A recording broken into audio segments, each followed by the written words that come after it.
Başladıq. Təlim nəticəmiz nə oldu?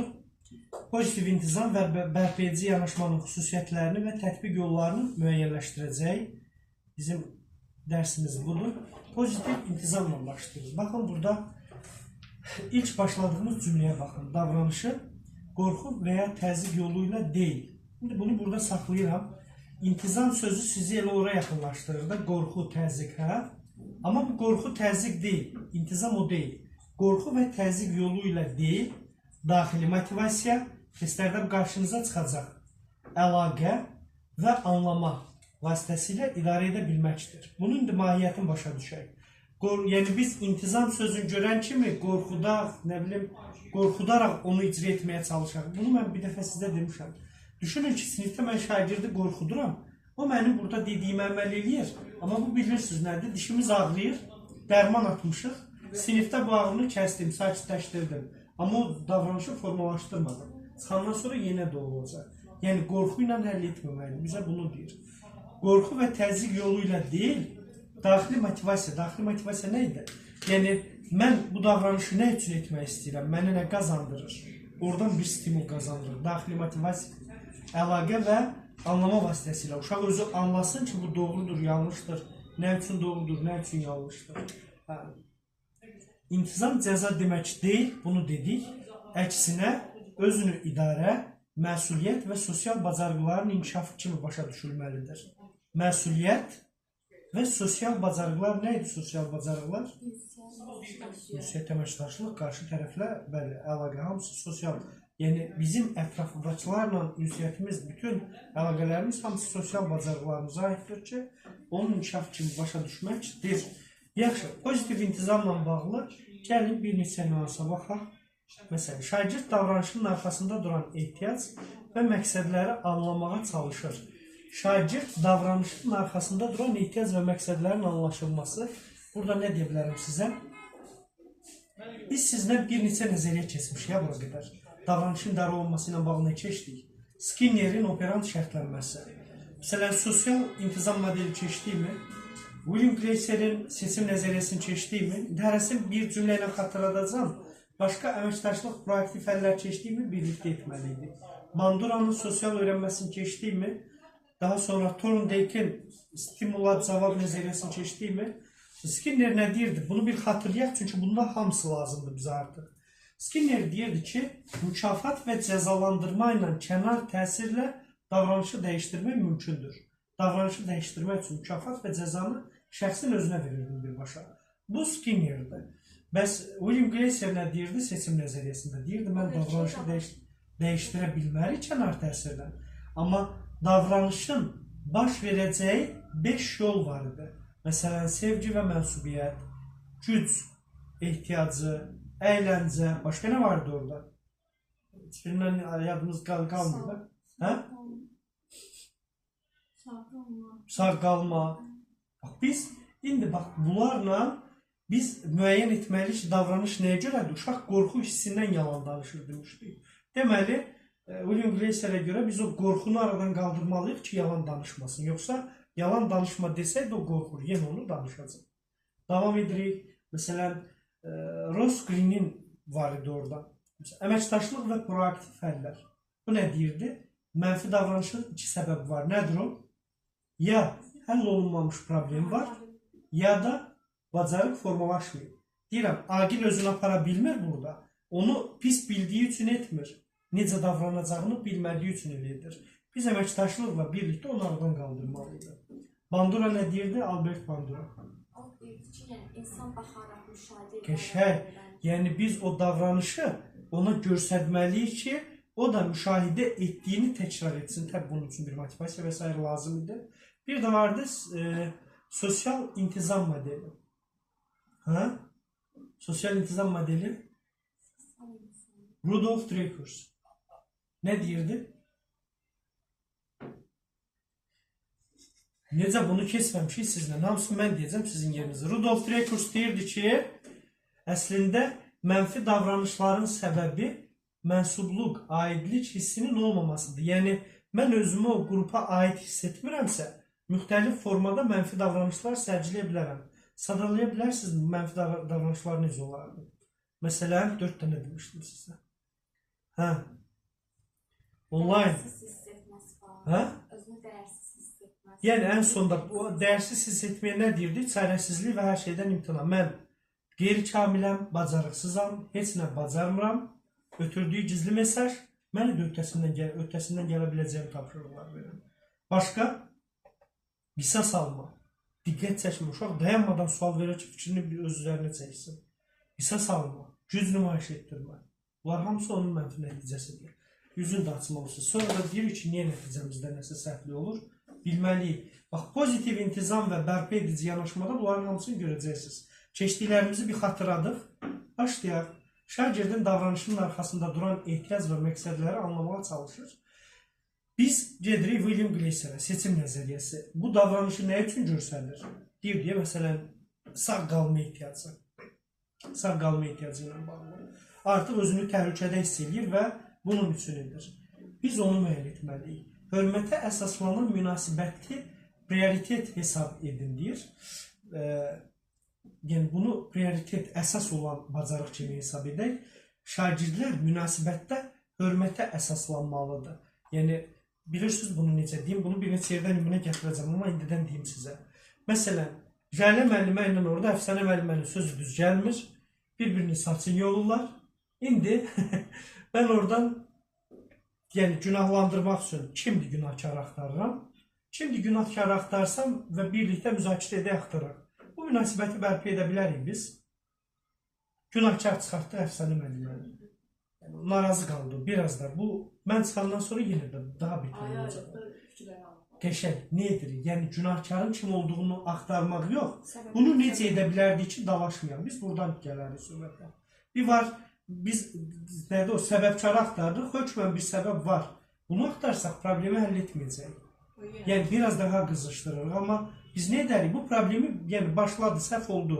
Necə aradan qaldıra bilərdik? Necə yanarsaq bu problem saç yolduya qədər getməzdik. Məsələn, nümunə deyirəm də saç yolduya. Ona deyir, hörmətə əsaslanan münasibəti prioritet hesab edir. Daha sonra şagirdi qərarların nəticələrini anlamağa və məsuliyyətli və yaxud məsuliyyət daşımağa təşviq edir. Bu məsuliyyət daşımaqla bağlı bir neçə yerdə sizə xatırlatma etmişəm. Hə, əməkdaşlıq zamanı da məsuliyyət daşımağı deyir. Belə deyim sizə, məsələn, məsuliyyət daşımaqla bağlı biz elə əməkdaşlıq şəraitini götürək burada. Mən qərar vermək istəyirəm. Bu qərar tək başına mənim qərarım olmur, axı sizin də nəticənizə təsir edəcək. Öz qərarının məsuliyyətini daşımaq. Deməli, biz şagirdləri elə formalaşdırmalıyıq ki, onlar bütün qərarlarının məsuliyyətlərini dərk etsinlər. Aydındır idi? Tamam, sonra davranış qaydalarını güc vasitəsilə deyil, qarşılıqlı razılaşma yolu ilə formalaşdırır. Olacaq bizə güc olmadı da bir-biri ilə yox. Və biz dedik, necə həll edirik? Bir var kimdir günahkar axtaraq, bir var necə həll edə bilərik? Problem olubdur. İndi buradan sonra nə etməliyik? Həll, onu axtarırıq. Yaxşı, bəs müəllimin rolu haqqında danışaq. Avtoritar nəzarətçi, bu nə deməkdir avtoritar? Müəllim mərkəzindədir, müəllim qərarı müəllim vermir, şagirdlərlə bircə qərar vermir. Onda belə deyil. Yəni, biz sizin yerinizə, sizin seçiminizi biz etmirik, amma sizin seçim etməyinizə nəzarət edirikmi? Bu rəhbərlik var. Avtoritar nəzarətçi deyil, yəni hər şey sizin dediyiniz kimi. Biz qərar vermirik. Amma dəstəkçi olmalı. Bəli, dəstək verən rəhbərlik edən şəxs rolunu oynayırıq. Bu rəhbərlik olmalıdır, çünki hörmət anlayışı olmalıdır orada. Amma sizin seçiminizi biz etmirik. Sonra şagird özünü idarə, refleksiya, məsuliyyətli qərar vermə və sosial təsir haqqında anlayışlar qazanır. Özünü idarə haradaydı? Emosional intellektdə. Sonra nə idi refleksiya? Refleksiya nə idi? Geriyə qayıdır. Özü ilə bağlı, bəli. Məsuliyyətli qərar vermə, sosial təsir haqqında anlayışlar qazanır və davranışını şuurlu şəkildə tənzimləyir. Şuursuz şəkildə necə olur bəs? Vərdiş alınan davranış deyil, Elə bir ki, yaxşı şeydir, tez-tez. heç bilmədən edirik bəzən davranışı. Bəli, şuursuz şəkildə olan odur. Yəni, deyək ki, idman müəllimimiz hər hansı bir akrobatik hərəkət öyrənib və o qədər tətbiq edib ki, indi onu düşünmədən icra eləyir. Onu Jalə müəllim etməyə çalışsa, 100 ölçəcək, 1000 biçəcək, yox 1 biçəcək, ondan sonra da yenə də özünü əzəcək. Yəni, düşünə də səhv edir. Amma şuursuz odur ki, vərdiş almalı var. Hətta biz davranışı icra edəndə də düşünmədən edirik. Necə ki, otağa girirsiniz, qaranlıqdır, heç düşünmədən əliniz gedir onu yandırır. Bu, intuitiv formada, şuursuz formada icra olunan davranışlardır. Bu belə. Pozitiv intizamla bağlı sualımız var mı? Biz bunları bilirik. Başqa nəzəriyyələrdə keçmiş yoxsuz. Sadəcə burada ümumiləşdirdik, düzdür? Sistemləşdirib bir yerə yığdı. Davam edirəm. Bərpa edici yanaşma. Bərpa edici yanaşma ilə bağlı danışaq. Bax, mən biyaqları nə etdim? Günahkarın kim olduğunu mu axtardım, yoxsa necə həll edə bilərdim dedik. Münasibətlərdə və icma daxilində o, qrup daxilində, komanda daxilində, sinif daxilində olsun, yaranan zərərin aradan qaldırılmasına, etimadın bərpasına və məsuliyyətin paylaşılmasına yönəlmiş yanaşmadır. Bu modelə əsasən sual, kim günahkardır, deyil, nə baş verdi və bu hadisə kimə necə təsir etdi? Bax, bunlar testdə qarşınıza çıxacağa, ya qeydiyyatı götürün, onlayn şəkili çəkin, atın qrupa. Nə baş verdi? Bu hadisə kimə necə təsir etdi və bu zərər necə bərpa oluna bilər? Kimdir günahkarı axtarmırıq. O kimdir günahkar haradaydı? Cəlil Məmmədquluzadənin əsər də oxumuruq, ha? Olmasın, bu olsun deyil, başqadır. Nökərəli obrazı harada var? Çaynik, stəkan, samavar. İlk allegorik çay dəstgahı 1889-cu ildə yazılır. Üçüncü qrupdur, ha? Üzdə burada hamı üçüncü qrupdur. 3 ildir, mən də 12 il bundan əvvəl oxumuşam. Biz o məcburiyyətini oxumuşuq. Amma mən necə məcburiyyətlə oxumuşsunuz? Neçə bal yığmışsınız? Ədəbiyyatdan sonra yox. Ümumi? 300. Hə, 300. Nə qədər? Bildim, neçə bal yığmışsınız? 358, 300 nə qədər? Olar, problem yoxdur, məcburiyyətlə oxumusunuz. Amma məsuliyyətinizi dəyərləndirir, amma siz qəşəngcə məsuliyyətlisiniz. 300 qrupda gəlmişsiniz və mənim dediyim hər şeyi yerinə yetirirsiniz. Bu demək deyil, 300 bal yığmışam, nəticə toplaya bilməyəcəm. Nə qədər problemlər var idi? Hə, problem yoxdur. İndi bu dəqiqə problem yoxdur. Zərərin harasına qayıtsaq, xeyirdir. Nə edirik? Burada əsas məqsəd cəzalandırmaq deyil. Yəni, mənim məqsədim Hidayət Dalaşdı onu cəzalandırım yox, zərəri etdiyini dərk eləsin. Başa düşsün ki, mənim etdiyimin nəticəsində nə ola bilər? Dərk etsin, bəli, məsuliyyətini başa düşsün. Yəni, hamı səhv edə bilər. Elə mən səhv etdim, ya mən hamıdan kənarlaşdırılmalı biri deyiləm ki, insan səhv eləyər. Müəllim də səhv eləyir, böyük də səhv eləyir. Amma səhvi ətrafında düşünmürsə, elə onu davam etdirirsə problem oradadır.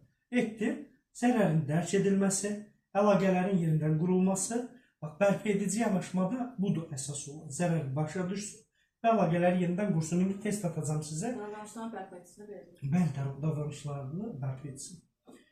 İndi baxaq, empatiya və qarşılıqlı dinləməyə əsaslanır. Bax, problem yaşamışdı. Kimlər problem yaşamışdı? Orada Əfsənə müəllimə və Jalə müəllimə. Bizə dedi, axı, günahkar axtarmayın, nə edirsiniz? Bərpa edici yanaşma, artıq münasibəti bərpa edirəm. Empatiya nə idi? Özünü qarşı tərəfin yerinə qoyur və qarşılıqlı dinləməyə əsaslanır. Bu bir, zərər verən tərəfin davranışının təsirinin anlamasına şərait yaradır. Kim idi yeni qoşulan müəllimimiz? Səmanur müəllimə. Zərər verən tərəfin davranışının təsirini anlamasına şərait yaradır. Zərər çəkən, amma zərər verən tərəf, bunu dedik yuxarıda əslində. Yəni, o münasibətdə ola bilsin, aqildir problemli davranan, aqil öz davranışının təsirini anlayır. Zərər çəkən tərəfin səsinin eşidilməsini təmin etmək, yəni onu da dinləməyə şərait yaradır. Bəli, icma daxilində, qrup sinif icma, bunu belə düşünün. Etibarın və təhlükəsizlik hissinin yenidən qurulmasına, təhlükəsizlik hissi nə idi? Dəstəkləyici mühit və sağlam mənəvi psixoloji mühitin yaradılması. Bu yanaşma fərdin davranışına görə məsuliyyətdən yayılmasına deyil, şuurlu şəkildə məsuliyyəti öz üzərinə götürməsinə xidmət edir.